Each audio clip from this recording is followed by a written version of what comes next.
In this particular discussion, we are going to try to make several additions to our original text, which we think will convey some new dimensions of meaning to our basic problem. In the first place, as we all realize, ancient philosophy and science derived a great deal of symbolical knowledge and insight from the study of the human body. In the function of the body itself, man was presented with an immediate and intimate mystery. And for the most part, this mystery has not been solved, even with our increasing scientific knowledge. We are able to examine the body in greater detail than ever before. We are able to understand its functions more accurately than was ever possible to ancient man. Yet the essential mysteries of the body remain, and we are still searching for those major keys by which perhaps not only can we solve bodily mysteries, but by the knowledge thus gained extend ourselves into universal mysteries. For it was long held that if we could ever understand man, we would have a key to all things that exist, inasmuch as man is bound to all other things, is derived from all other things, and in the course and extent of his existence, he moves through all states and conditions, and finds available within himself all instruments necessary for his continuing existence, growth, and unfoldment through all the states of nature, both physical and metaphysical. Realizing to some measure, therefore, the thoughtfulness that man dedicated to this mystery of the body, we can also be aware of the natural and inevitable functioning of the human mind. Man, searching for answers, uses a kind of symbolic methodology. Having discovered some small law operating somewhere, he seeks to extend it as a greater law operating elsewhere or everywhere. Thus our concepts of cosmogony are studies of things not visible to our sensory perceptions. These involve a process of analogy by which we apply things seen to things unseen, principles recognized to principles sought for in the unfoldment of universal life. The Kabbalists conceived of man, therefore, as the little universe, and the universe as the grand man, attempting to indicate that the processes operating in the human body operate in a larger scale in space, and that all space can be traced in the mysteries of man himself. This concept not only dominated the thinking of early Western mysticism, but is part of our spiritual heritage from Asia. For the same contemplations have everywhere existed, and all our religions, philosophies, and sciences were originally influenced by these concepts of analogy. That in many instances these older analogies were correct, we now know. Other discoveries of antiquity remain uncertain to us. They may be right, they may not be right.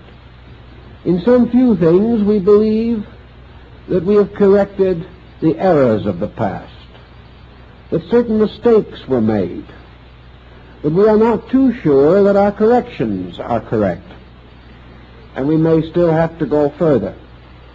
And the tendency of this further consideration has been to bring us back to the most original and ancient findings. Thus there seems to be in man a faculty of truth perception, of truth realization, and that which man can actually reason out, prove to be reasonable. Later generations will probably prove to be factual. For reason is an instrument of fact-finding, just as surely as any technical instrument or mechanical device of the modern laboratory. It is natural that the spine, which is a sort of column supporting the entire structure of the human body, that the spine should be early considered, that a great deal of symbolism should arise in connection with it, and that ancient man, studying the human body, should recognize that in this spinal column was a very vital and important element of man's corporeal nature. That in mysterious way this spinal column was a kind of magic wand, a rod, a staff, upon which the body was required or naturally inclined to lean. It was also that by means of which man's upright posture was assured. And it was interesting to recognize that this tall column of bones should support upon its upper end the mystery of the skull, that part of man which seemed to be like a heavenly globe standing upon the height of a column in a strange wilderness of physical tissue and structure. Therefore, the spine as the supporting instrument, uniting the various sections of the body, seemed to bring into some common pattern the three principal parts of the human torso, so that the body itself, with the exception of its extremities, was, so to say, held together or brought into a pattern or harmony by means of this monumental structure of bones, flexible, magnificent in its formation, serpent-like in its flexibility, and yet withal a firm and enduring support, capable of sustaining the various processes of the body with wonderful exactness, precision, and reasonable comfort. It was interesting to these ancient people that this spinal mystery seemed to bring into harmony the three principal parts of the human torso, namely the cranial, or the contents of the skull, the thoracic, or the contents of the chest, and the abdominal, or the contents of the abdominal cavity. These three cavities, so to say, filled with their vital organs and absolutely necessary to the function and consistent development of man, were anciently associated with cosmogony. And Dr. Robert Flood, the famous Rosicrucian mystic of the early 17th century, believed that he found in the structure of the body and its internal organization the source of Dante's mysterious worlds as set forth in the Divine Comedy. We know definitely that this analogy can be extended to many of the Hindu sacred writings, in which the worlds are beautifully arranged and organized in a pattern very close to that of this division of man's principal parts of his body. Thus we have the abdominal cavity, with the long, mysterious, and involved structure of the intestinal part. And in this we see the symbol of the underworld, the mysterious sphere of Hades, of the ancient Greeks and Latins, a mysterious dark universe in which processes are constantly taking place, which are essential to man, but processes that have been very carefully and cunningly concealed by nature. We also recognize in the thoracic cavity what might be called the middle region. And in this middle region, the heart seems to reign supreme over the mystery of life. And far above, supported upon the slender column of the neck, we find the skull with its contents, the wonders of the brain and of this mysterious upper world. And we find in Hindu philosophy that the spinal cord seems to be essentially the Ganges River, which arises in the head of Shiva, arising in the brain, arising in the midst of all those convolutions which are called the caves of Ganga, where the rishi or the holy men sit in eternal meditation, being symbolical of the brain processes and functions. And that this river then flows downward like a river of life, and that this river becomes a distributor of nerve impulse and nerve instinct to all parts of the body, keeping it alive, so that this spine with its brain above seems to resemble an inverted plant, a kind of bulb with its growth descending from the brain and extending throughout the body. And this extension through the body, through an infinite diversity of nerve structure, seems to resemble a beautiful inverted fern-like plant with its root in heaven and its growth descending downward into earth and even into the underworld.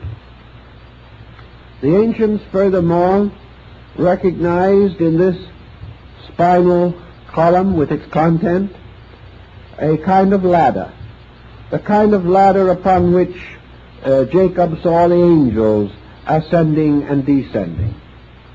The number of its original segments, counting those that are now more or less brought together and ossified together, would be 33, which is indeed the number of years that David ruled in Jerusalem, the years of the life of Christ, and a number that has been sacred for a long time among the secret societies of Europe and America. This number 33 is a fabulous number in symbolism, and there seems to be no reason to doubt that its original significance was related to the study of the spine, for that in some way the spine became a symbolic equivalent of this number, and the principles and energies associated with the number likewise cannot be denied. In Egypt, under the name of the tape column, or the mysterious symbol of the pole or axis of things, the spine was also highly venerated. It was held that it was like a column, the roots of which were in the underworld, and the upper part extending higher to carry upon its upper end the celestial globe, the globe of the brain. And to more or less carry on this symbol, we note that early anatomists have made constant use of the old symbolism in naming various parts of the body, and also, to a degree, various parts of the brain and spinal system. We know that they have called, for instance, the upper vertebra of the spine the Atlas, and it is this Atlas, the giant of Greek mythology, who carries the heavens upon his shoulders. This heaven world being in truth representative of the cranial sphere.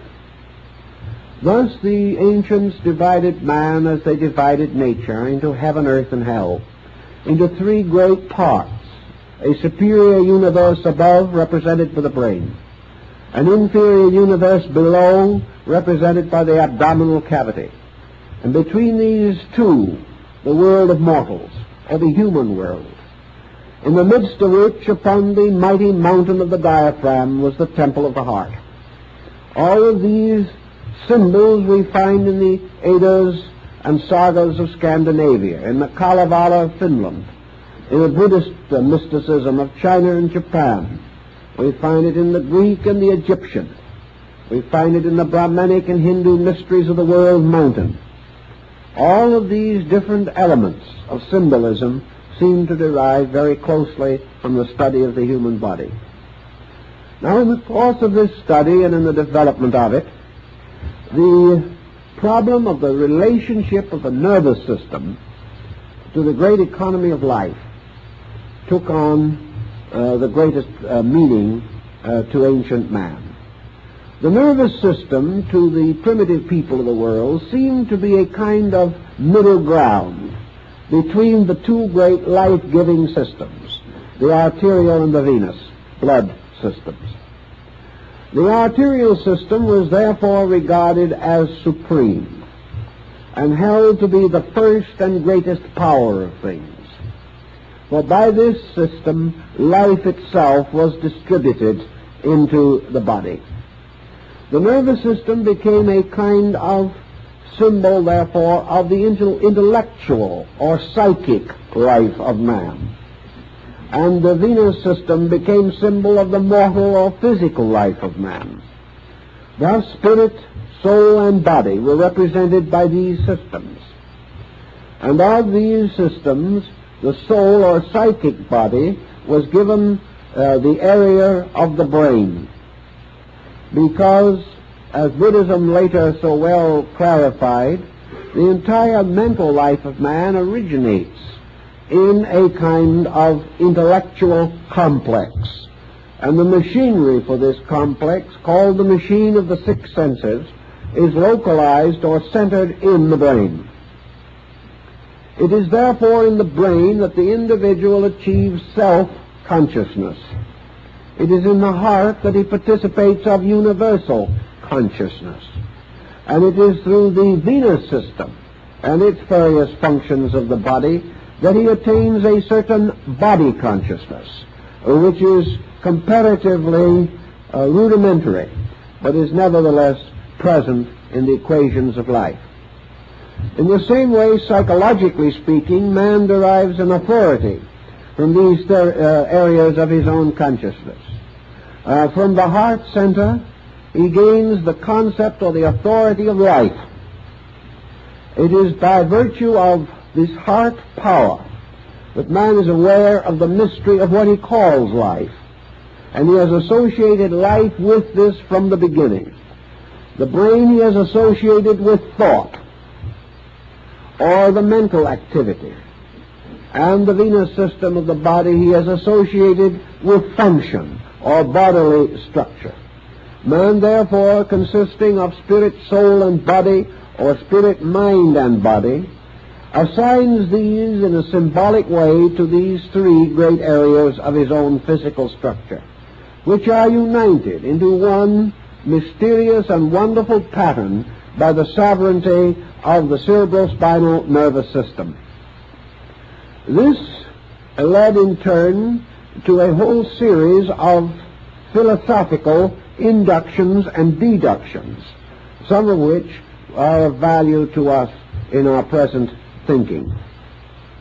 Buddhism helps us in one respect, because it gives us, to a large degree, the anatomy and physiology of the nervous system.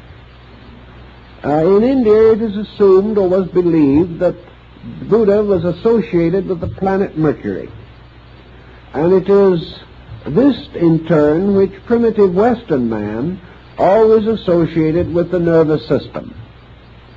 The nervous system involves not only the physical sensitivity to nerve action and reaction, but it involves the entire sensory existence of man.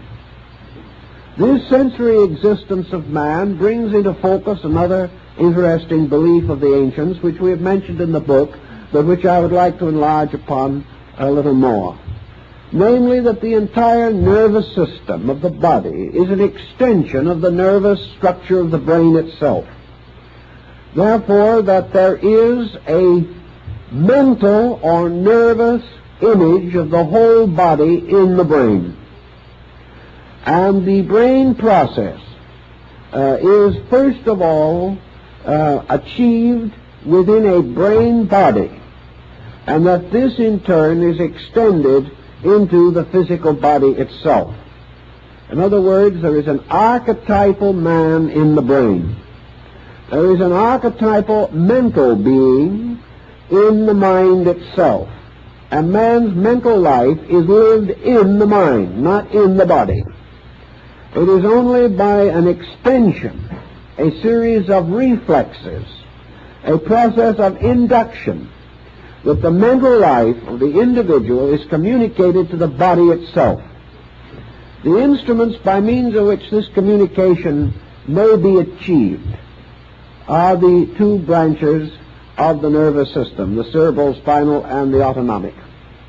These become the instruments for the extension of man's mental life into body. But man's mental life is essentially lived in the mind. And it is in this mental life, lived in the mind, that we have the root of practically all of the individuality factors which we consider to make up Manas, the man, the thinker. The ancients, therefore, explained that there was a microcosm of the whole physical body in the brain, that the brain was itself androgynous. The generation occurs in the process of thought just as it occurs in the process of the reproduction of bodies. That the entire process of the brain function is therefore a primary motion or movement of cell life and of structure by the presence of mental energy or mental archetypal pattern. Now let's try to see if we can make this just a little simpler so that we will know more about what we are working with at this stage of our problem. Let us assume, for example, that consciousness per se is located in the heart. Consciousness of itself is not manifested. Consciousness is the lifeness in a thing. Consciousness as its primary manifestation merely produces the state of existence. This state of existence is perhaps less purely appreciated in man than in other creatures that exist. But consciousness is, in its true sense, an essence or a nature of being itself, a nature not self-knowing, not self-understanding, as we term these things, but conscious because of a factor which we say is the factor of immediate action. In other words, there is no delay or no drag in the process of the function of consciousness. Consciousness is unconditioned. It is unlimited and unrestricted. Therefore, it does not have to manifest in a conditioned way. And an unconditioned manifestation of consciousness is pure life. A life in which all of the elements of conditioned existence exist, but are not present. In life, condition exists in its own root, or essential substance or seed, but not in a conditioned state. A creature, therefore, with a heart life may be said to have a condition of consciousness similar to what Buddha describes as nirvana. It is the extinction of all particular or all attribute functioning. It is merely the state of being. A being which does not define its own nature. A being which does not affirm or deny anything. A being which merely exists, and by its existence bestows life. For life is the existence of this being which is itself immortal. In the development of life, a life develops into a condition of life knowing. That which exists of its own nature cannot be known by itself. It becomes known, therefore, through aspects or extensions of itself.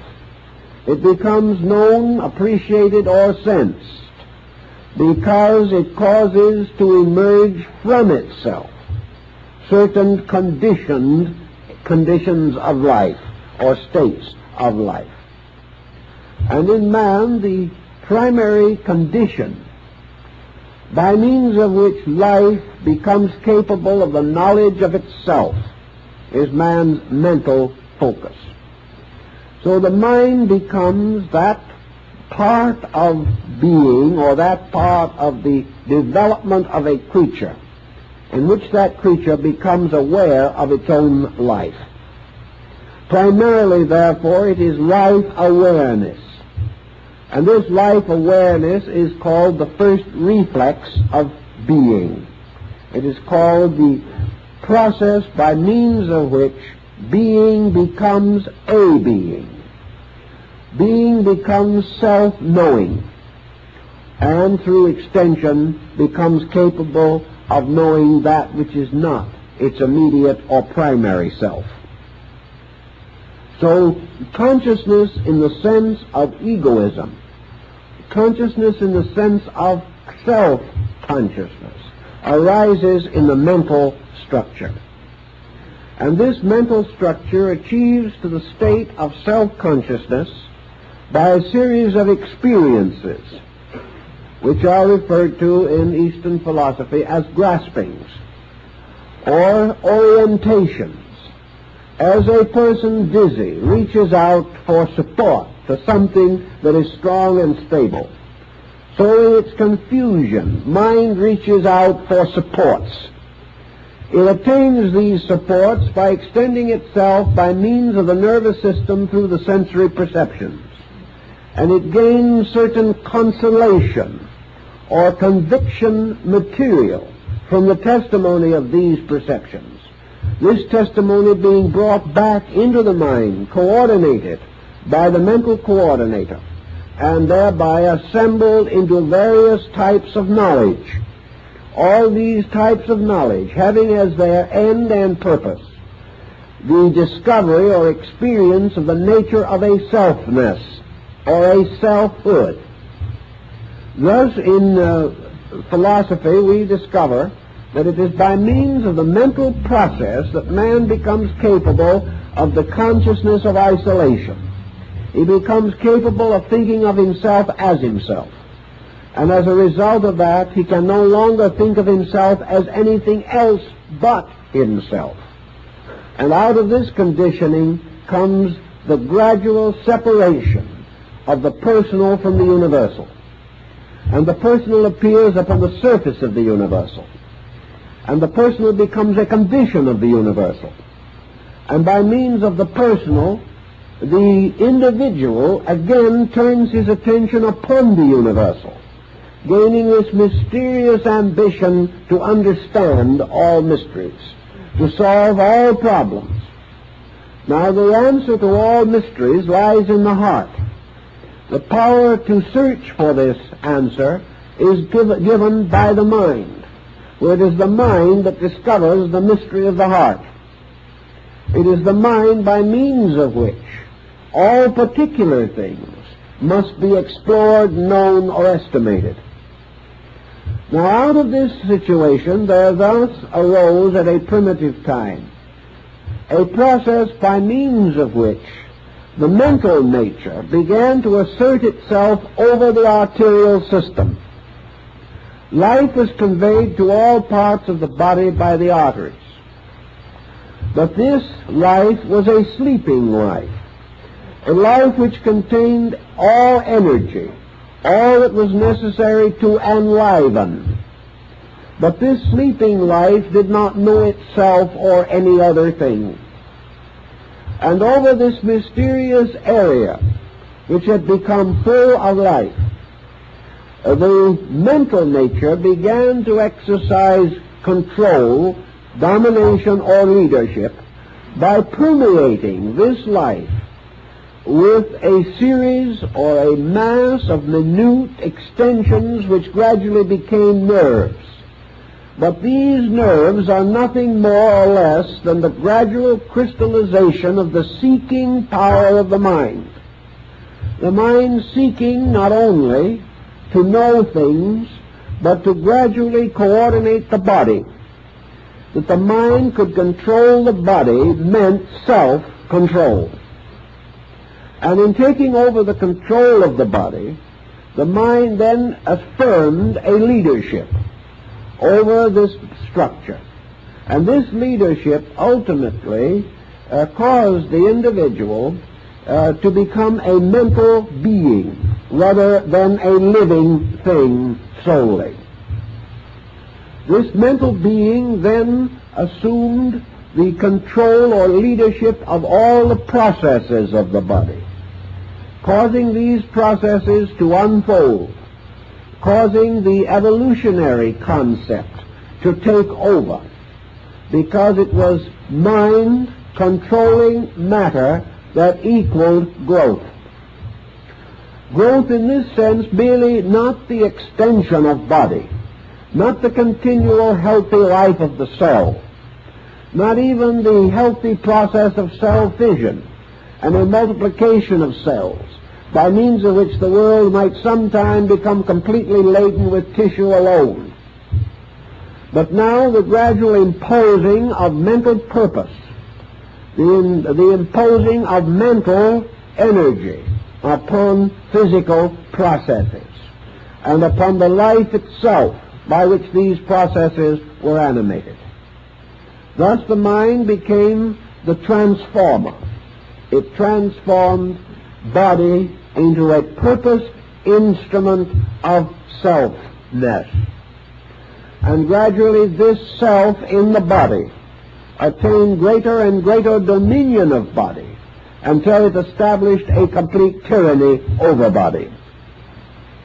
By the time this had been achieved, man had become a thinking creature. But now we are at this interesting crossroad in the world's thought, that we have now achieved the condition in which, by evolutionary processes in nature and by psychological processes in man, the neural power or the nerve distribution has become the administrator of life. It is therefore in the nervous system now that we must seek the solution to most of life's mysteries. It is in the nervous system also we must find the cause of most of life's misfortunes. It is in the nervous system also that we must search for life's meanings, life's goals, life's purposes. We must also seek in the processes of the laws governing the development of neural energy and its distribution to discover the rules by means of which mind does administer matter, either correctly or incorrectly. We thus find man today, as the ancients rather assumed him to be, a creature largely composed of mind and the mind physical symbolism, the nervous system. We find that the nervous system has permeated practically all parts of human structure. That as a result of this structure is becoming increasingly sensitive and immediately responsive. And by this process, whether we realize it or not, the entire body is being changed into mind. Mind is gradually becoming the substance of man.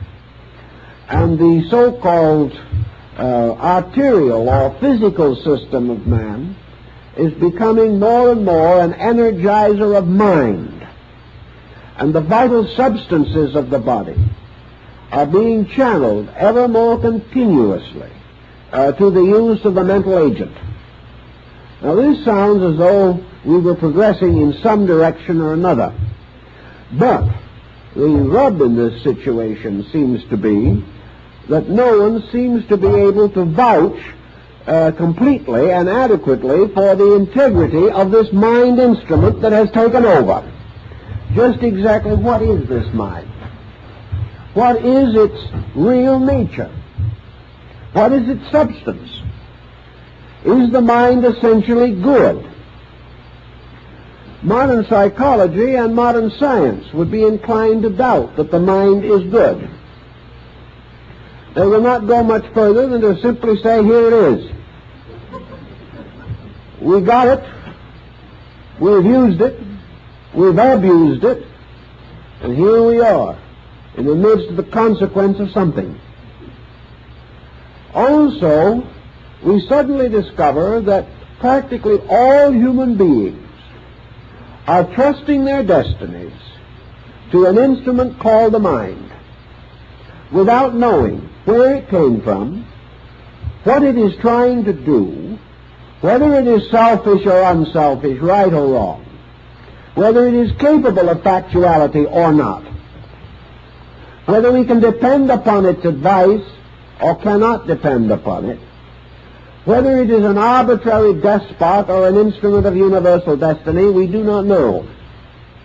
We take certain comfort and consolation, however, in the assumption that mind must be meaningful, because it is a product of a meaningful universe engaged in a meaningful project.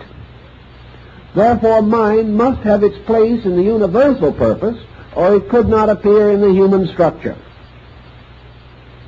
For all intents and purposes, however, man has discovered that the mind, by its very nature, derives a large part of its knowledge or a large part of its basic reasoning materials as a result of the testimonies of the nerve sensory perceptions.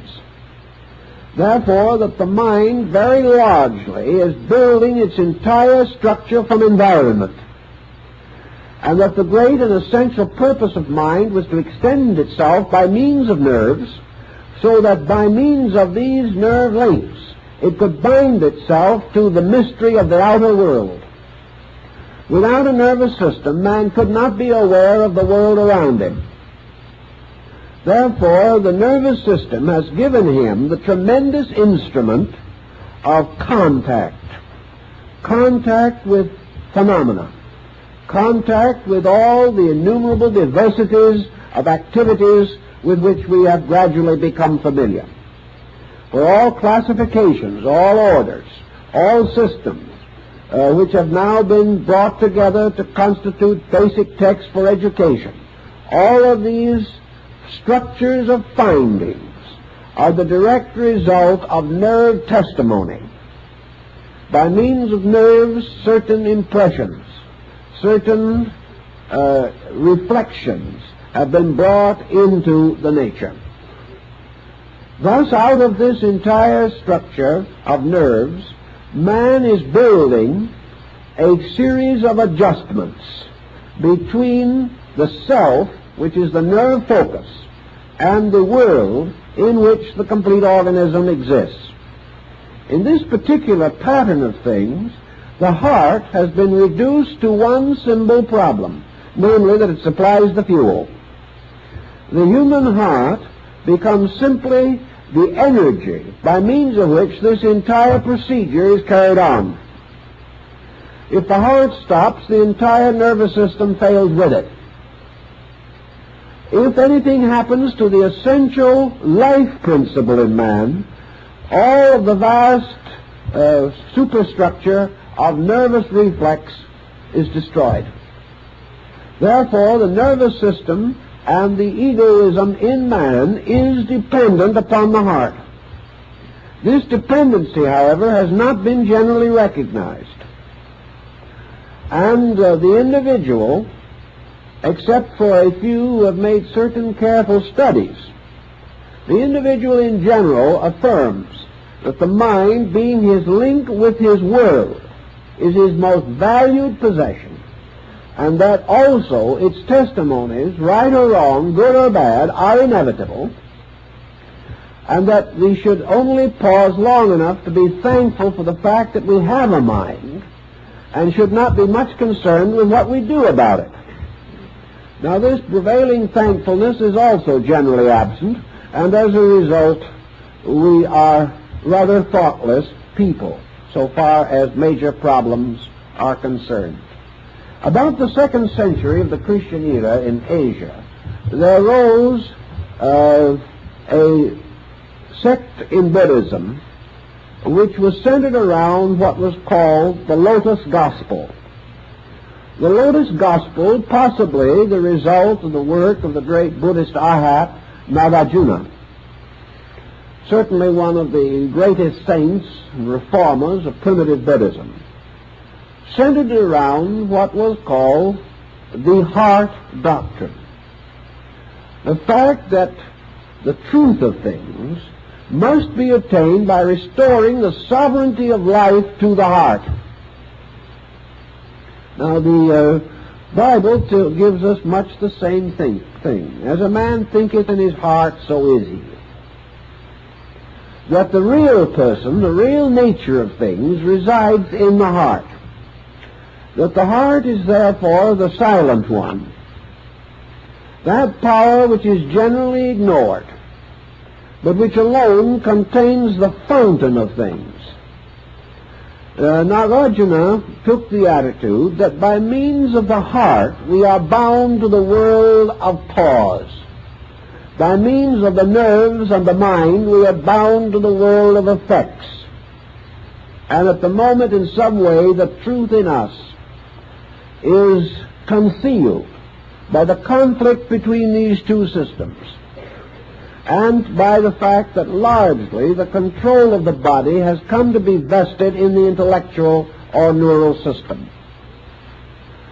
Thus we have built a mental nature built up upon phenomena that has been digested, organized, and rationalized. It is as though we had a kind of a Bureau of Vital Statistics in the skull.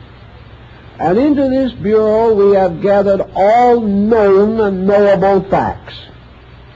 We have then turned these facts over to coordinators, who have in a mysterious and wonderful way, by aid of a machine which is more exact than any of the mechanical brains we have ever been able to manufacture, that by means of this internal machine which transforms facts into relationships upon which dynamic must depend, by means of this we have come to certain dynamic attitudes about things. These dynamic attitudes form in themselves a little bouquet or cluster of dynamic factors. And these, in turn, by their chemistries and interminglings, have produced what we call the ego, which is, in a sense, the summary of our dynamics. The ego is, therefore, the thing that says, I want, I will, I must. Or, in more convenient terms, not having any particular desire for exercise, it says, I am, which is the affirmation of the fact of self, gained from one primary means alone, namely, that the thinker distinguishes a difference between its own nature and that which it thinks about. Phenomenon, therefore, or the message of outside things moving in upon the individual, this procedure gradually affirms the existence of the thinker in relationship to its own thoughts.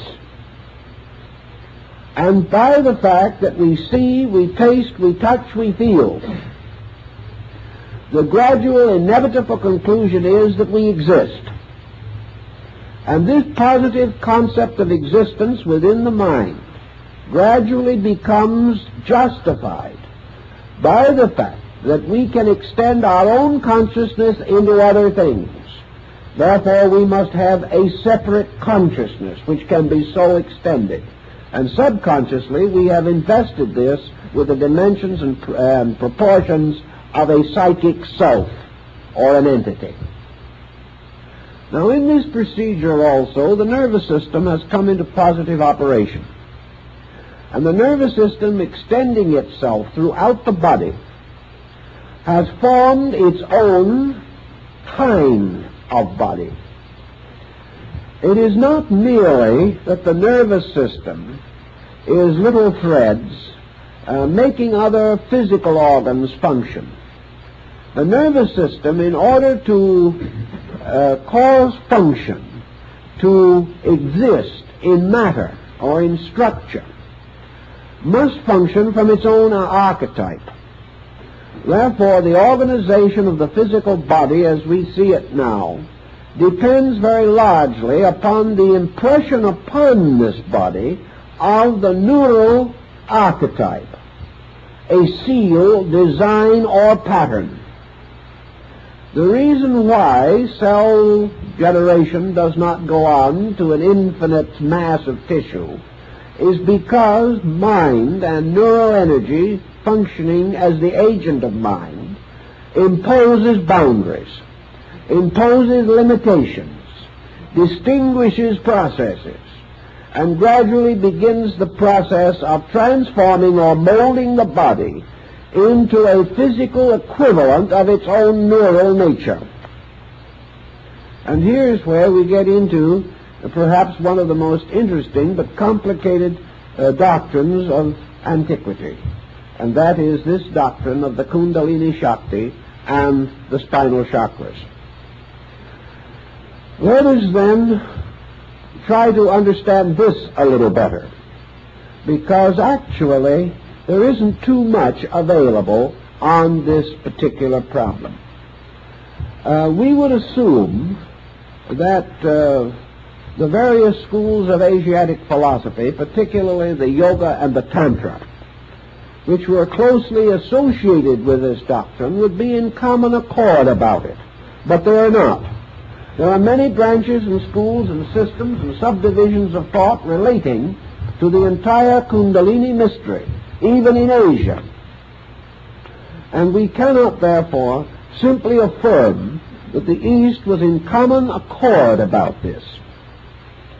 The East was, however, in common accord for the most part on one subject, namely that in some way the heart must be brought back into dominion over the neural system. But how this was to be accomplished is not too clearly set forth, even in the most valid texts relating to this subject. Now, most of you have read something concerning the yogic ideas about the spinal chakras. This row of lotus-petaled wheels of light, representing presumably important ganglia or plexi along the spinal cord, that through these there moves a mysterious power which is called the serpent power, and that this power, rising from the base of the spine, ascending through the various small nervous threads of the autonomic system, results in the activation of these chakras, and that by the activation of these chakras, certain internal areas of consciousness are opened or are intensified, carrying with them degrees of extra or supersensory perception and power. Now, this is a very big theme, and it is also a very intriguing one. But let us try to work with the subject just a little more carefully and with some considerable more specialization than we were able to do in our book, to see if we can find out more of what is intended.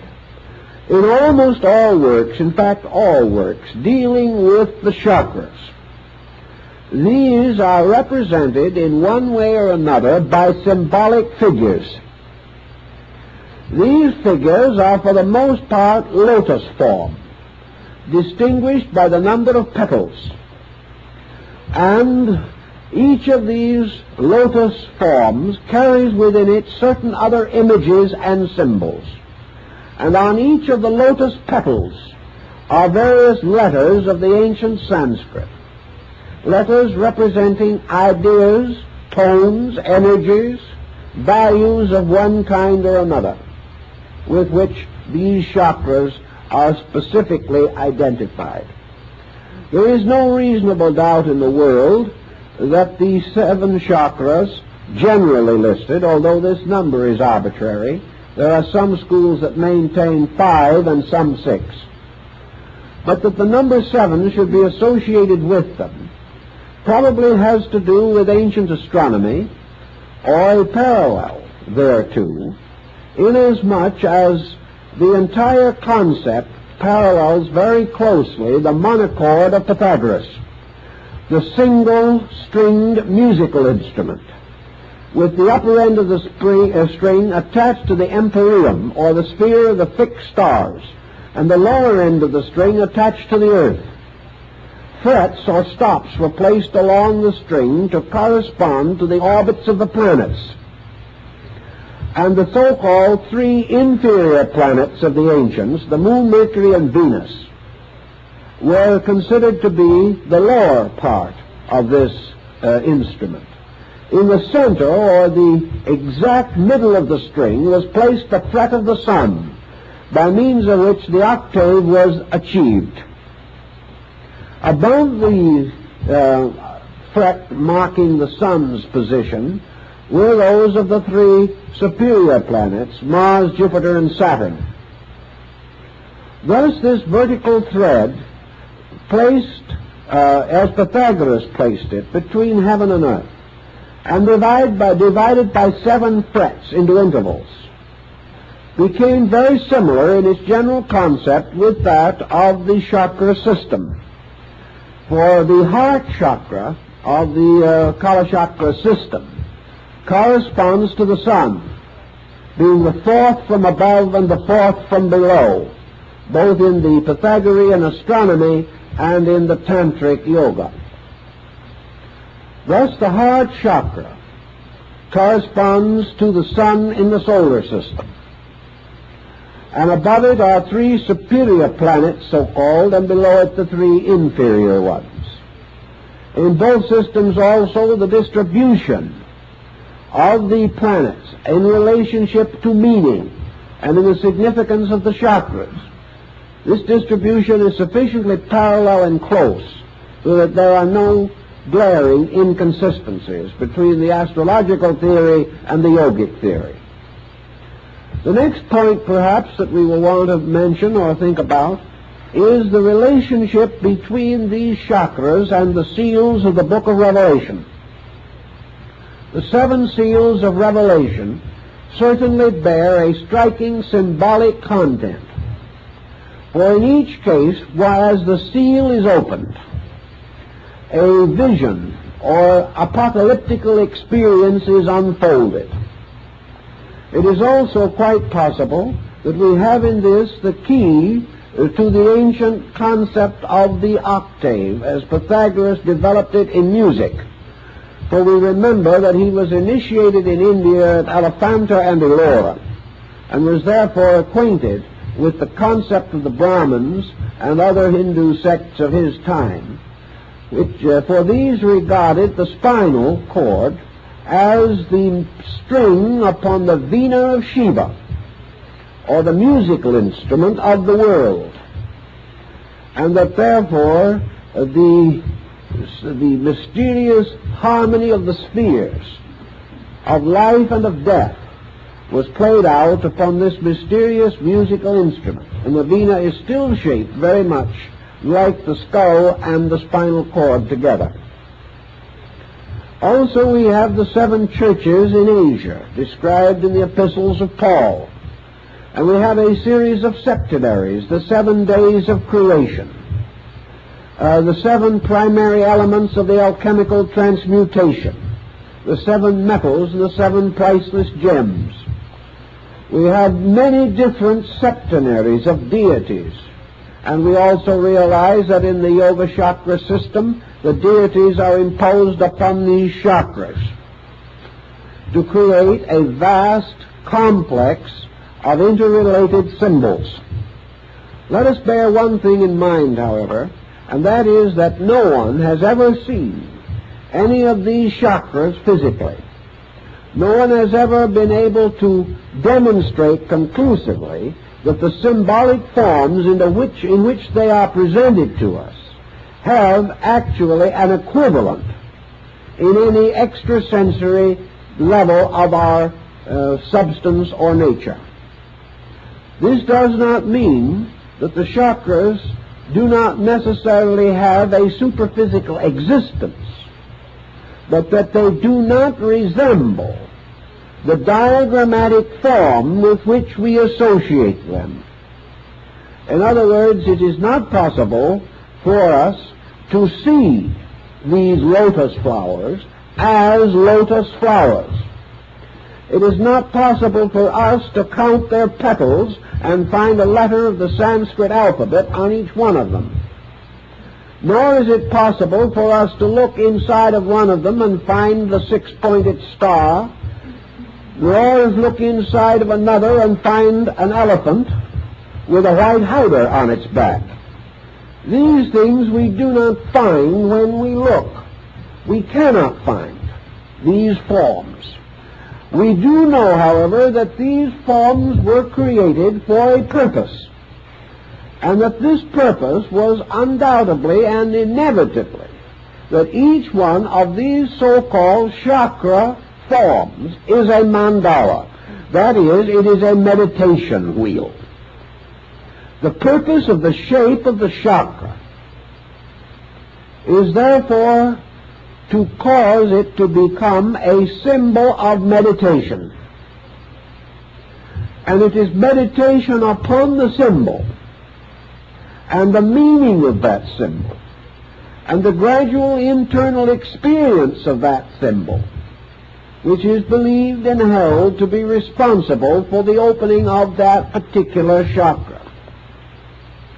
Thus, the key to the opening of the chakras consists of a series of meditations, these meditations being fixed by the ancient systems of Raja Yoga. Also, it was held that if any method was used in the effort to unfold these chakras contrary to their rules, or that inadequate or incorrect techniques were used, a very serious detriment would result. That the individual would come into a very desperate situation. Now, actually, I think this particular phase of the subject has been a little exaggerated. And most of those who are thoroughly aware of Tantra are in agreement with this point. For the simple and single reason that the accidental or inadequate or incorrect development of these chakras is virtually impossible. In other words, it is almost inconceivable that a person unacquainted with the entire doctrine could cause these chakras to be agitated or affected in any appreciable way. Now, this takes the next point into consideration. Where are the chakras? The chakras were held to be in juxtaposition to a series of important centers of the human spine. That these chakras are therefore related intimately with certain gangliated areas, and that the contemplation of them was intended to be directed toward the areas in which they existed. The higher school of Tantra, however, makes a very interesting statement which we made in the book years ago, but did not greatly extend. Namely, that the chakras are actually all of them in the brain. And that what we call the spinal chakras are the reflexes of the brain chakras in the mirror of mind. That the neural system carries the reflexes into various parts of the body, but that the chakras themselves are in the 7 primary caves of the brain. Why do the Tantra say this? Why? For a very simple reason, namely that the entire chakra concept is mental. The entire procedure is mind influencing mind. The entire engendering of the theory and the working out of the theory is a phenomenon within the field of mental energy. In order, therefore, we will say, to meditate upon the chakra, it must be conceived of mentally. It cannot be regarded as an organ which can be examined by persons of all beliefs. While it's a little inconvenient, perhaps, to examine your liver just as a casual procedure, still it is perfectly possible for us to know the approximate shape and size of livers by autopsy and dissection, or by the very excellent models now made in Germany and, I believe, soon to be released from Japan, bearing upon this phase of the subject. In other words, any physical structure can be explored, can be examined, its size, shape, substance, and materials estimated with reasonable accuracy. Such is not true of the chakras. The chakras can be explored only by mind, can be visualized only by mental concentration, can be known and experienced only by mental reflex. Therefore, in the chakras, you have a very rarefied group of mental organs arising within the substance of man's mental existence. And as a result of that, being subject to all conditioning that is possible to a mental structure or form in nature. Now, here is one of the problems that immediately presents itself on this basis. The mind being used for the visualization of these spinal mandala, which is what they actually are, engenders in consciousness the symbolic shape. This shape is fixed by tradition. The shape of this chakra and its content, the numerous tantric symbols included in it, symbols which are derived from the various levels of the Hindu religion and have been specialized in the yoga tantric system. These symbols are internally visualized as existing. Perhaps the beginner or the novice works from a physical chart which shows these forms, with which he becomes mentally and psychologically familiar. The purpose that he is attempting to achieve is, therefore, to release the energy symbolically represented by this form. By releasing the energy, what he is actually trying to do, whether he realizes or not, is to reverse the process of mental control and restore what might be termed the pure energy, which has been blocked by mental phenomena. Therefore, these 7 seals represent the symbols of 7 blockages, 7 transitory conditions set up by the sensory reflexes of man, resulting in 7 basic mistakes. These 7 basic mistakes stand between the individual and the we will say, the intimate, immediate realization of the life power of the heart. To overcome these, therefore, he must overcome the instruments of phenomena which he has set up.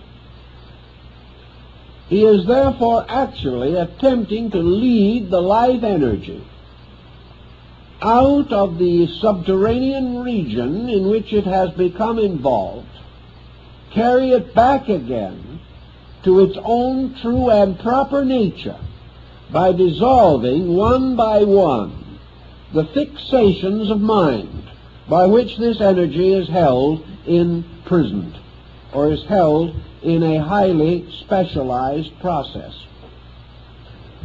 To do this, of course, the Tantra process must achieve the victory of right use over wrong use.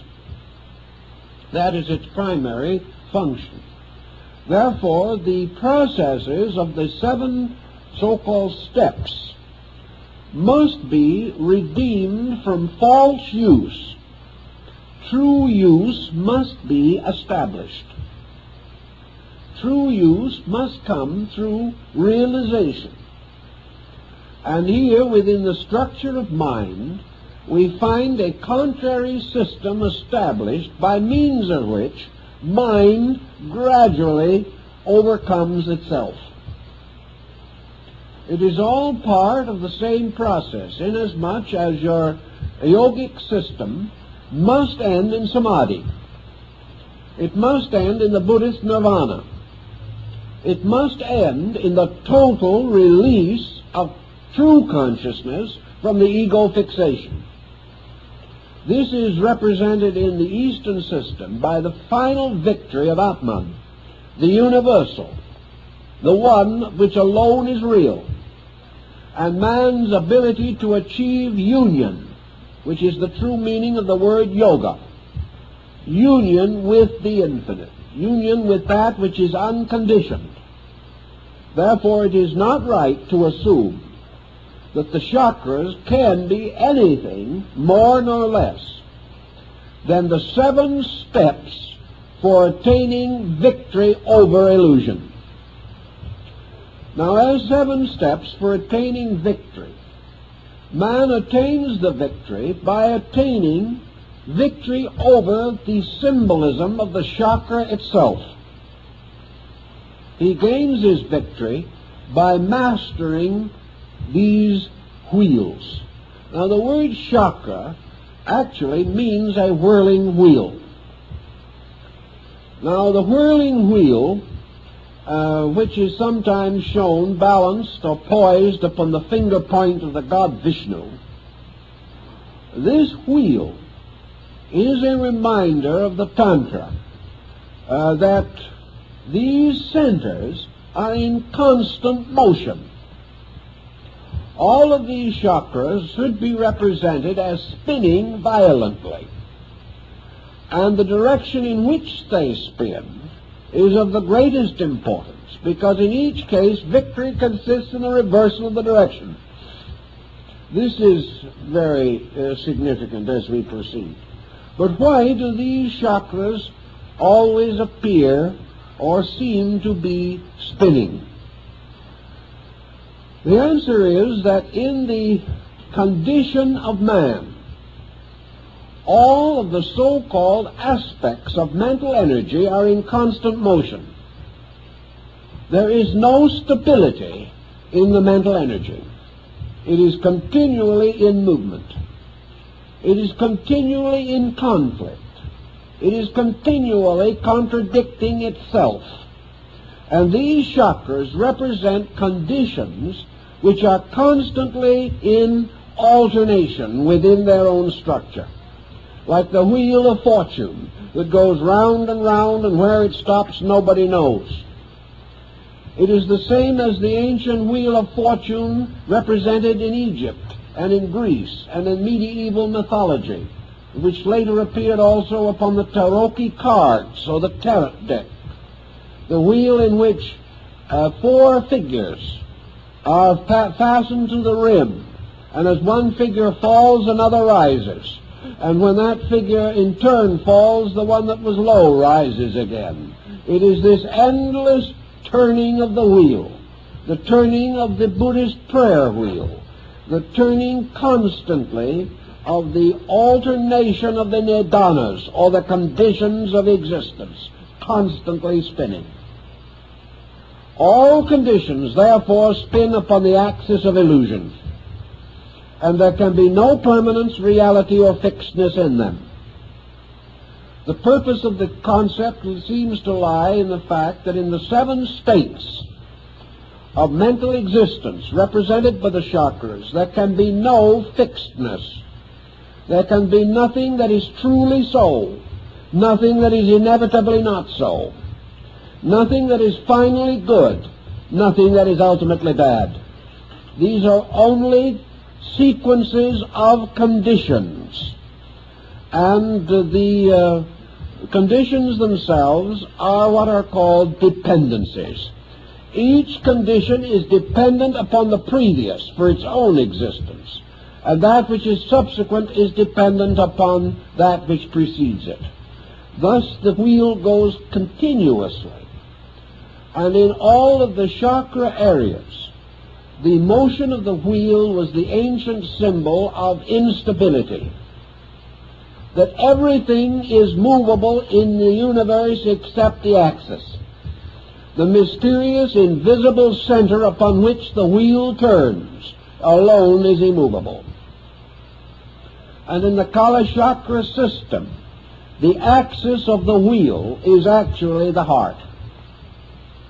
The heart, therefore, becomes the axis of a wheel, and around it move the 6 conditions, represented by the 6 other heavenly bodies, the 3 inferior and the superior conditions. The 3 superior conditions are the 3 states of the elevation of mental phenomena. The 3 inferior conditions are the 3 unfortunate or misery-causing states of mental phenomena. And the wheel continues to turn. For a little success, a little sorrow. For a little of gain, a little of loss. For greatness of hope, and moderation of despair.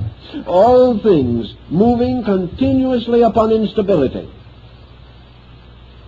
And in the midst of this, the lord of instability, the mind itself. Yet man has nothing else with which to conquer mind but mind. He has no way of achieving mastery. The heart cannot give him particulars. The heart cannot instruct him in this or in that.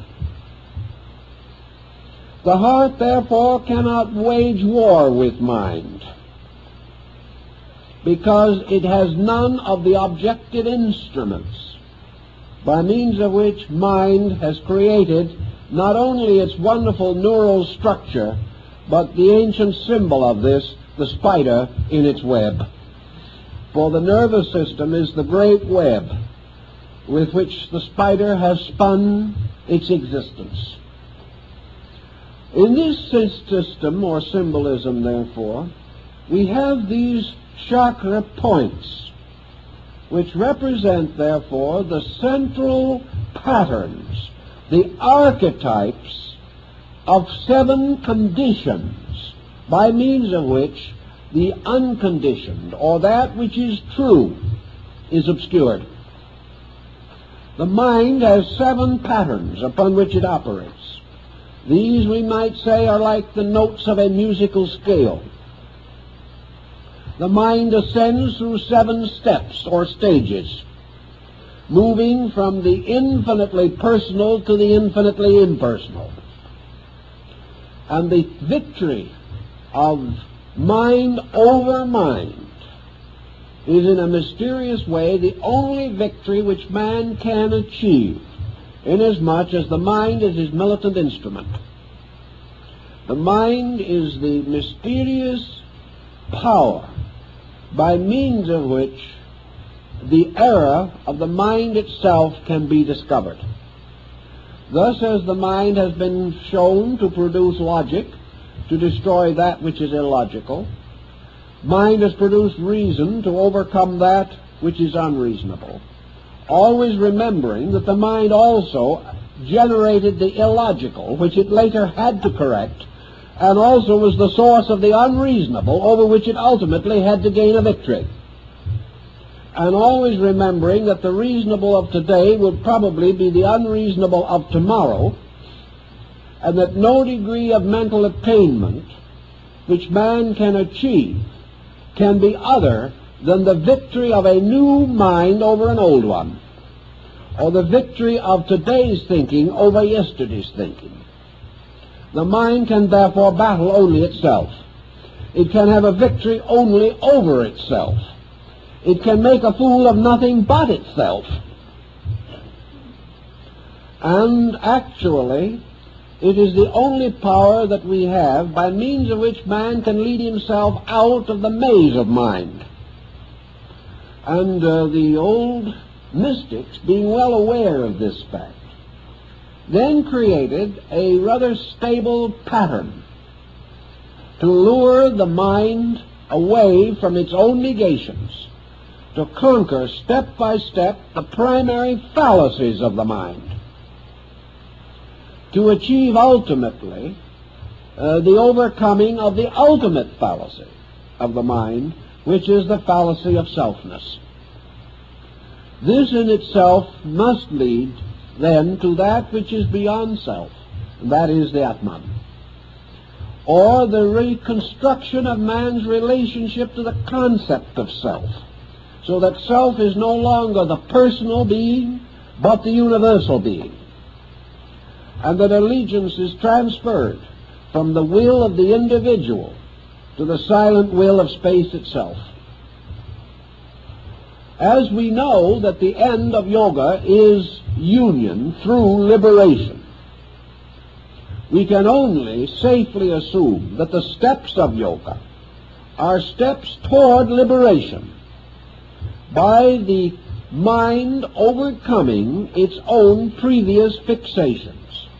These fixations being due largely to the symbolic testimony of the senses. Therefore, one of the sensory perceptions is associated with each of the chakras. And the victory over that testimony of the senses achieves ultimately the victory over the error or the false premise which this has set up in the mental equipment of the individual. On this basis, therefore, it can be quite definitely pointed out that the true chakras are in the mind. And the mind, because it occupies an area in juxtaposition with the brain, we may say, for general purposes, that the true chakras are in the 7 important nerve centers of the brain. That the brain, therefore, extends these down through the bodily system itself.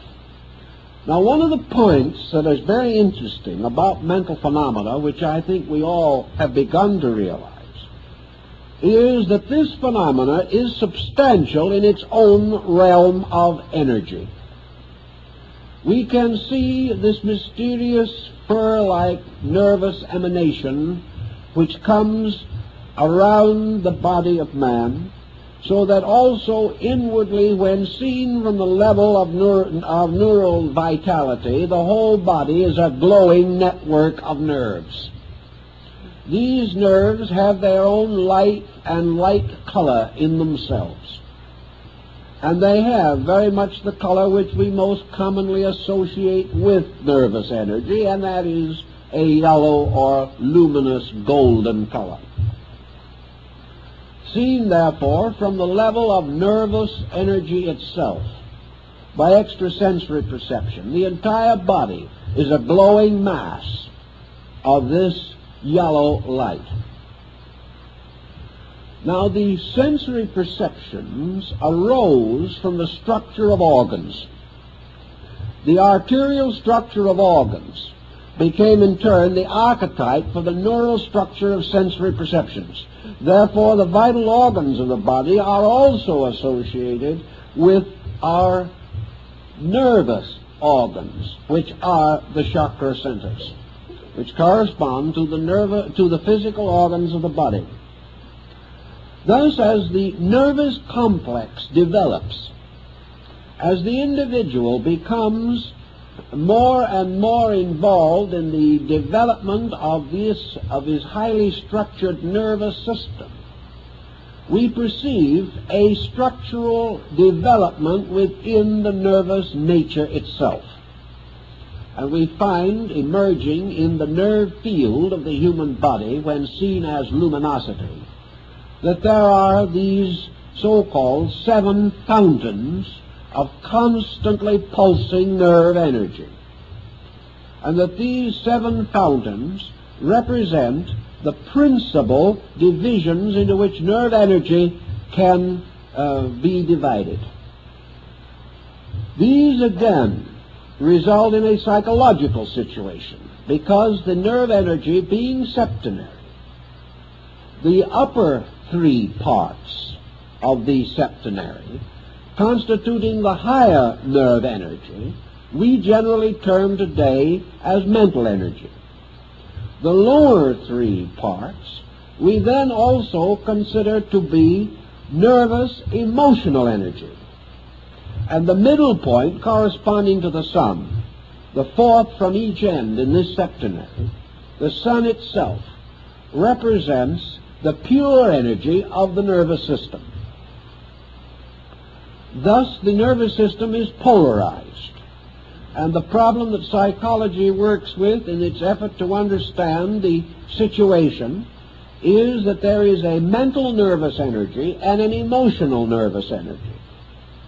These are both out of equilibrium, and the only thing that is in true equilibrium is pure nervous energy itself, which corresponds to the heart as being the center or balance of the neural field.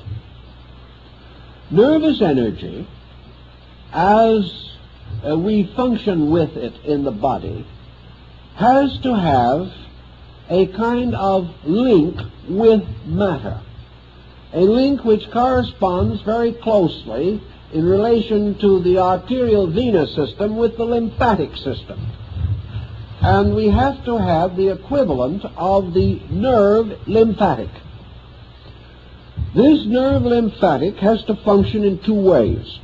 One, it has to unite the two principal nervous systems, which correspond to the two principal systems of blood.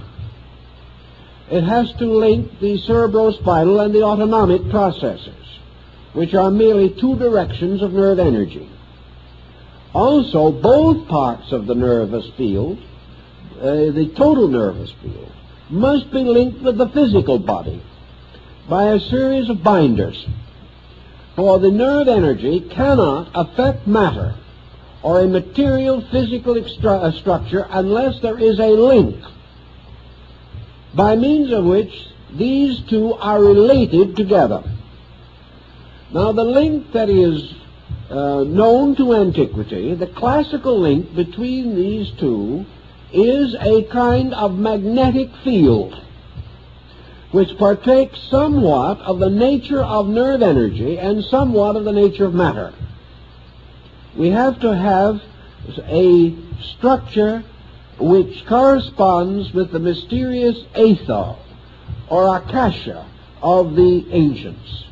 This is the fluid mist, the airy water, the subtle matter, the agent which carries within itself the power to link the two opposites. It must therefore lie between them.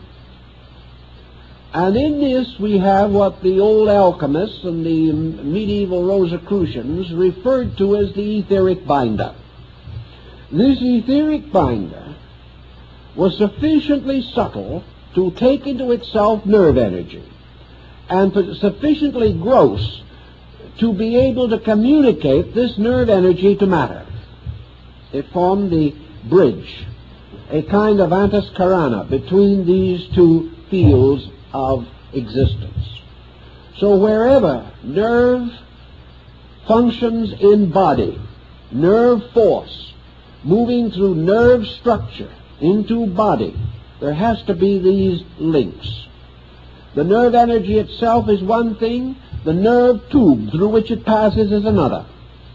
The nervous energy is one substance, the tube is another. Thus the channel belongs to the body and the energy does not. And the energy must be channeled in this tube by means of the so-called etheric binder. The interesting thing that we now come to in connection with this situation is that the so-called etheric binder was one of the agents which a long time ago came very closely and completely under the control of the mind. Thus the etheric binder, or this mysterious magnetic field, comes under the dominion of thought. And it is because of this that by means of the mind a series of physical phenomena can be produced. As for example, if you have the skill and the understanding, you can cause patches of color to appear on any part of the body by sending mental energy there by direct effort.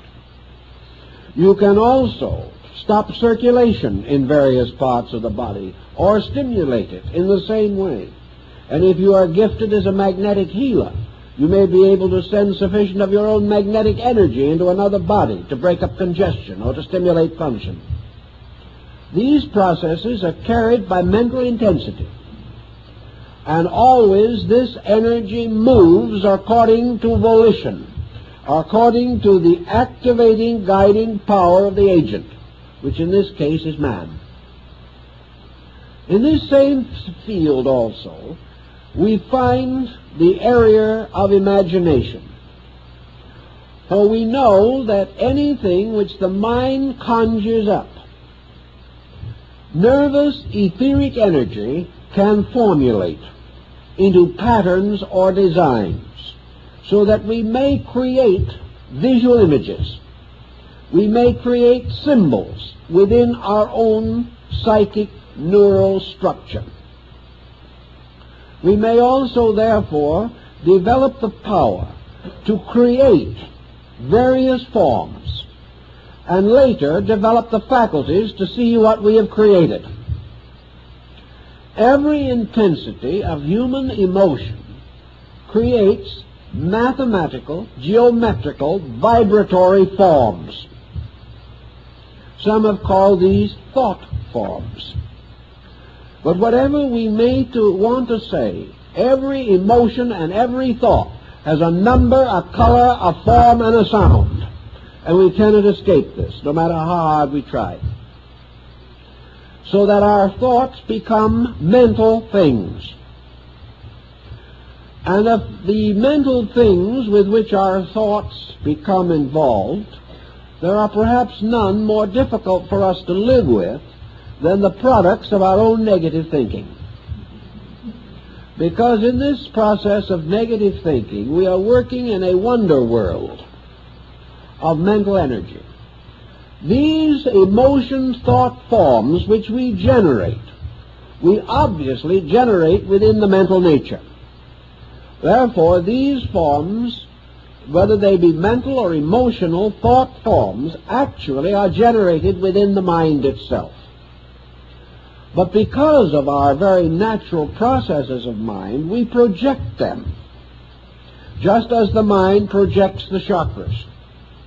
And as a result of that, these forms, these thought entities, can be seen as something separate from ourselves, although they have no substance except in ourselves. We can project them. Just as, for example, there is a phase of psychology in which we can project an image from within the subconscious and project it objectively as a visual form and see this image as distinct and apart from ourselves. This is one type of ghost, the ghost being a reverse perception from within ourselves, projecting itself in such a way that its image is recorded in the brain at the same time that visual image of places or a place is recorded, so that we may be standing in a room which is properly recorded and sees also standing in that room a person who is not there, because the person has been imposed within the mind upon the thing actually seen by the sensory perception. Now, this, further to our purpose at the moment, simply means that if any person deeply concerned with problems such as yoga and tantra develops a certain type of mental intensification, they can cause the symbolic, diagrammatic forms of these chakras to be created in the mind. These forms can then be visualized in relationship to the body. And it is perfectly conceivable that the individual could see, as a result of the imagination moving ether, which is a reflecting medium, can actually see in the body any of the processes which are described in yoga. The thing you must realize, however, is that he has created them out of his own thinking. This does not mean that the yoga processes are not true, but it does mean that these processes are not necessarily identical with our expectancy about them. And the thing we see is in terms of our expectancy, because it is created by ourselves.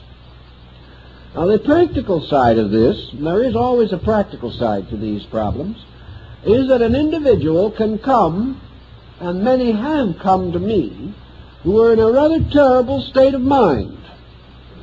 They had taken a half a dozen lessons in yoga from an outstanding exponent who disappeared soon after and was not seen again.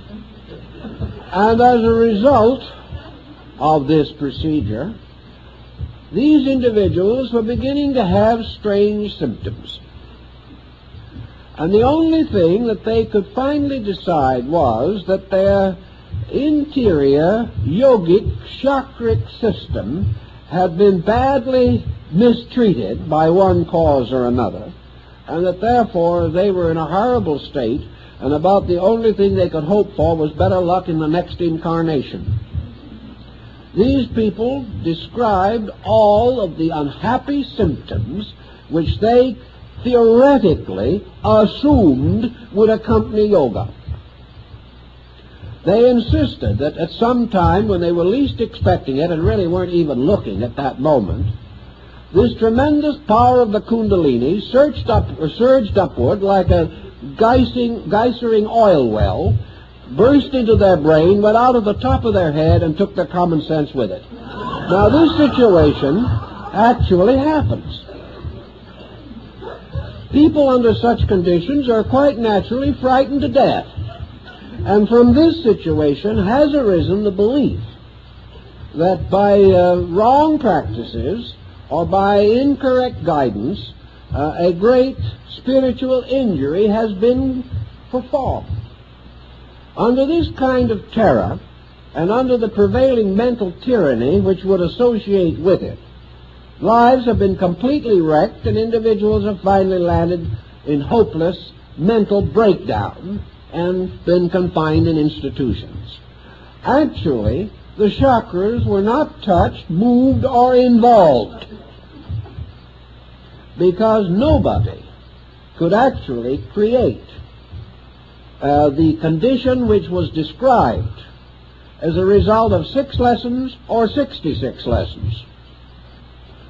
The actual moving of this peculiar psychic agent is so profound and involved a problem that the individual who was in trouble could not even have approached the beginning of it. What they had actually done was create a complete mental chain of chakras and blown this apart with their own fear. Now, this type of thing can happen, does happen, and another individual, incidentally, with a little psychic vision, might appear to see what they have seen, and they can get confirmation, because their own thought form has set up these etheric thought patterns, which can be seen by another person. But the fact they can be seen still does not make them so. For in this entire phenomenon of mind, there is nothing that the mind testifies to that is finally true. This is an amazing but important fragment of philosophy. The fact that the mind has decided it is in itself prima facie evidence that there's something wrong with it. For the only truth is that which the mind cannot conceive. So the mind is, at best, an organ of diminishing error, in which by degrees we can overcome its most flagrant mistakes, but we cannot overcome its final mistake, which is self-existence, until, as the ancients believed, we had achieved the samadhi, or the final union with absolute being. So in the chakra problem, we are dealing with a series of symbols. The actual process in Tantra, in the higher schools of Tantra, was not the idea that by means of will and mind the individual was to change the structure of the chakra. The chakra is a condition. Conditions are not changed by will and yoga. Conditions are changed essentially by a kind of gradual transformation of value. Thus, the meditation significance of the chakra is very simple. The purpose of it is that man shall gradually experience the mystery of the era, by means of which the energy associated with the chakra is locked to a false usage. The purpose, therefore, is not to influence the chakra, not to force it, not to gain a valiant victory over it. The purpose of the meditation is to remove the error related to it. Now, the error related to the chakra is always the error of the use of energy. The chakra represents a pattern which has a true purpose and a false purpose. While it is negatively bound to the network of the nervous body system, the chakra is not fulfilling its essential purpose. For each of the sensory perceptions has as its final purpose the mingling of itself with all others for the attainment of the process or achievement of illumination or cosmic consciousness. This is not possible because in each chakra the consciousness factor is locked on the side of phenomena or on the side of physical function. Thus, every energy that is falsely bound to a physical process must be liberated in order that this energy may return to its proper state. And when the energies of the 7 sensory factors are all returned to their proper state, the result is illumination. It is the holding of the energy to false usage or to inadequate usage, or the locking of the power of this energy away from those procedures which are natural to it and essential to its function. This is what the Yoga Chakra School seeks to understand and correct. So we have the releasing, or the so-called opening of the centers. This opening is, and never can be, associated in itself with danger, because good can never be dangerous. Furthermore, by its own various procedures, these chakra energies have to be released in order, in sequence, and by degrees. And the energy of even the least of these chakras has to be released in 4 stages. And in some of the chakras, the energy has to be released by 16 stages. In others, by 12 stages, but none less than 2 stages. And in the body itself, the number cannot be less than 4.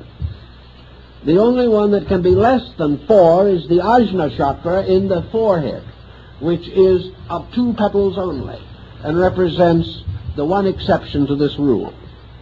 But each of these is released by the meditation upon the meaning of the letter upon the petals. Now this has to be done by knowledge, by an actual factual awareness of facts. It is no more possible to go somewhere, sit down, and close your eyes tightly and go to work on this problem than it is to fly to the moon without mechanical help. With mechanical help we may make it. but we still will not be able to solve the mystery of the moon in the chakra, and there is one there.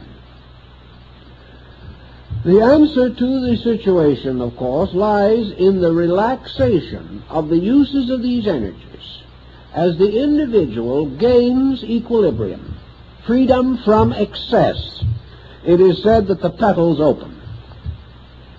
In other words, the petals relax. Opening is relaxation. It is the assertion of the normal over the subnormal or the abnormal. In the case of man, these centers are originally represented as buds because they represent potentials of consciousness with the consciousness locked in them. By the quietude of consciousness, the Kundalini, which is the symbol in man of the ascending power of the pure volition of Atman. The Kundalini or Kundalini is therefore the tracing of the path of true growth as opposed to all apparent or seeming growth.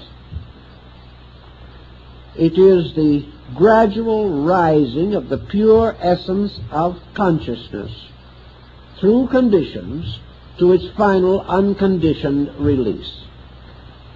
It is the gradual unfolding of those creative powers in man which must finally have their final victory over the mental complex of idea sensation.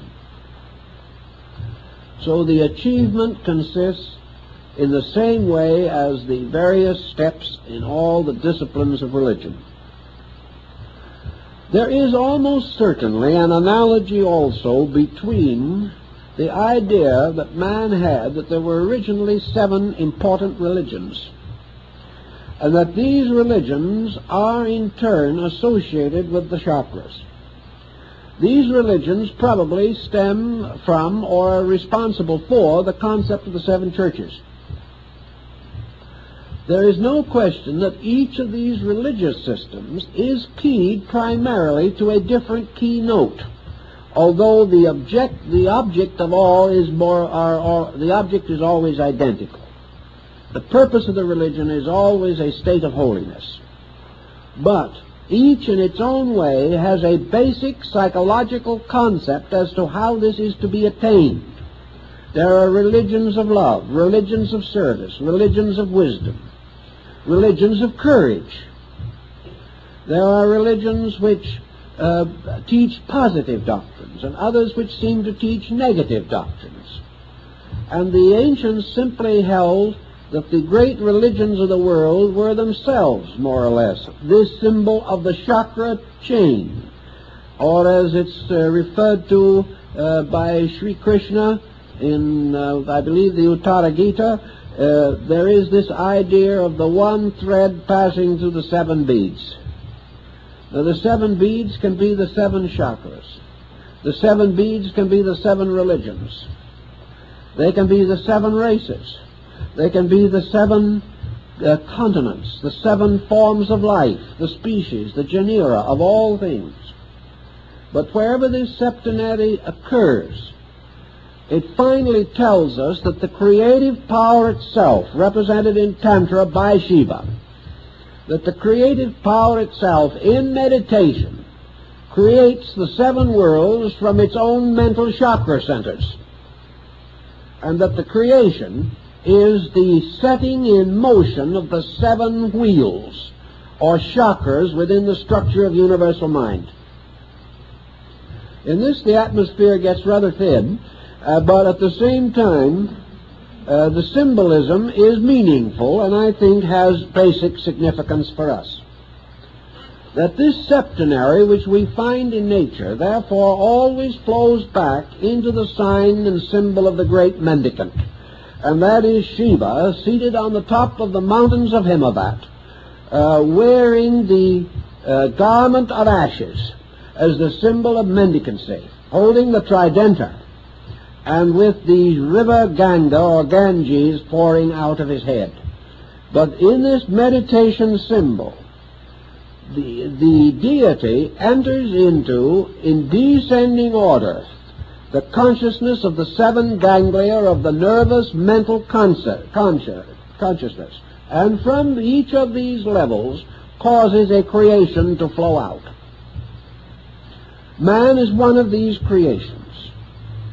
Each form of nature repeats, therefore, in miniature, the procedures of the great mendicant.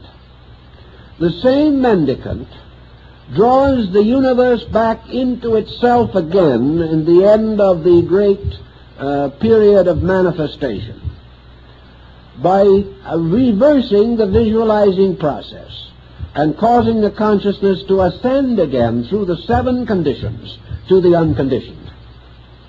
Thus, involution is the emergence of all these worlds coming forth out of the great chakra wheels of universal mind energy. Evolution is the reversal of the motion of the wheel and the gradual reabsorption of condition into the unconditioned on each level. Therefore, if we wish to take one of the chakras, let us, for instance, take the heart chakra, for example, which apparently is the chakra that was of the greatest significance in the Pure Land Gospel of Buddha. In this chakra, we have the concept, therefore, of the radiant power represented by the Buddha Amitabha, seated in the midst of this great lotus. And these deities are always lotus-throned, and these lotus thrones are the chakra in each case. But it's seated in the midst of this lotus throne, and the victory of the heart as a victorious fact over the illusion of desire, which is its negative fact. The victory of compassion over passion. The victory of love over desire. The victory of release over possessiveness. The victory of love over hate. The victory of all things in their own nature, right, true or good, over their extensions, or their misinterpretations, or their confusions as a result of the impact of external phenomena. The victory in each case is the restoration of the simple fact of the thing. Therefore, when from the heart chakra, which we have variously used in our functions, someone says, have a heart. Someone else says, he's kind-hearted. Another individual says, his heart is in the right place. These are tremendously dynamic statements. We never could imagine the heart being anywhere else. But anyway, it sounds good. Psychologically, we are now referring to the goodness of the heart. When the simple fact of the goodness of the heart achieves victory over the compromises which we make of affection, regard, friendship, in the concourse of daily life, when the heart becomes the seat of goodness, and this goodness gains victory over the illusion of compromise, we may then say that the heart chakra opens. The discipline by which it is achieved may involve the recognition of the chakra, the recognition of the unfolding of it.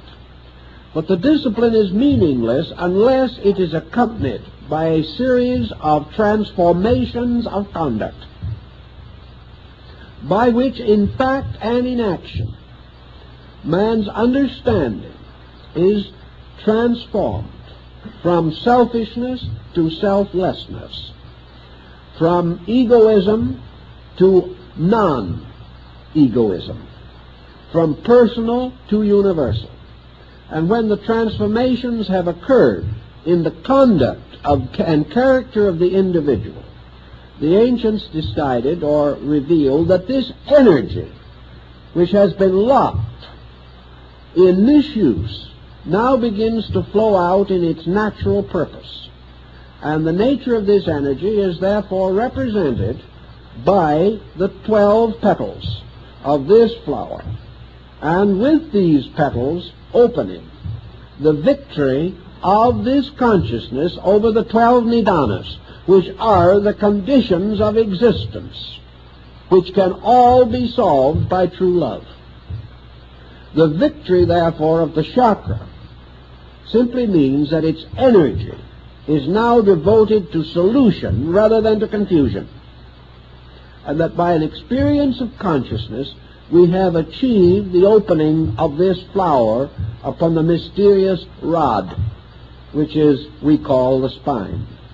This is the symbol of the blossoming of the rod of Joseph, and in the Tannhäuser legend, the blossoming of the staff of the penitent who is forgiven because his rod blossoms.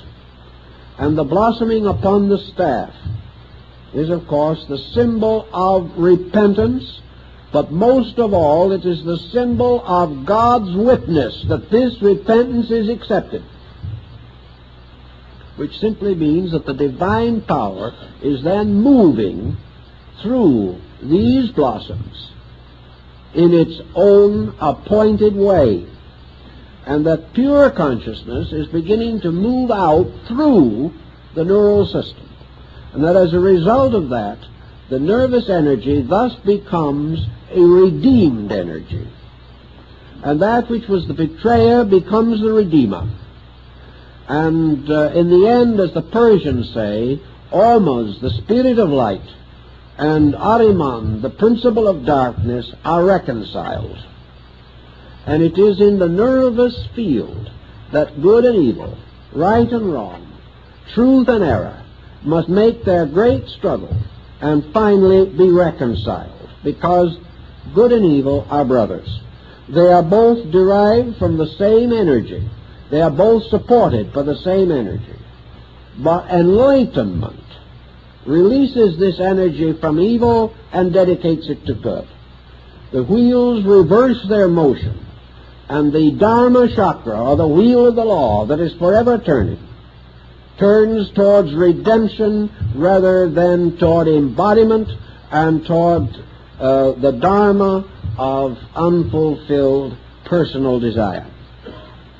This, I think, perhaps will give us a little different concept of this, perhaps a little nearer to the teachings of the great essential Tantra, before it was disfigured by various adulterations of belief. In other words, before the mind took it over and ruined it. But to redeem it again, it is once more the victory of true consciousness over mental consciousness. And from this, the ultimate victory of silence over all sound.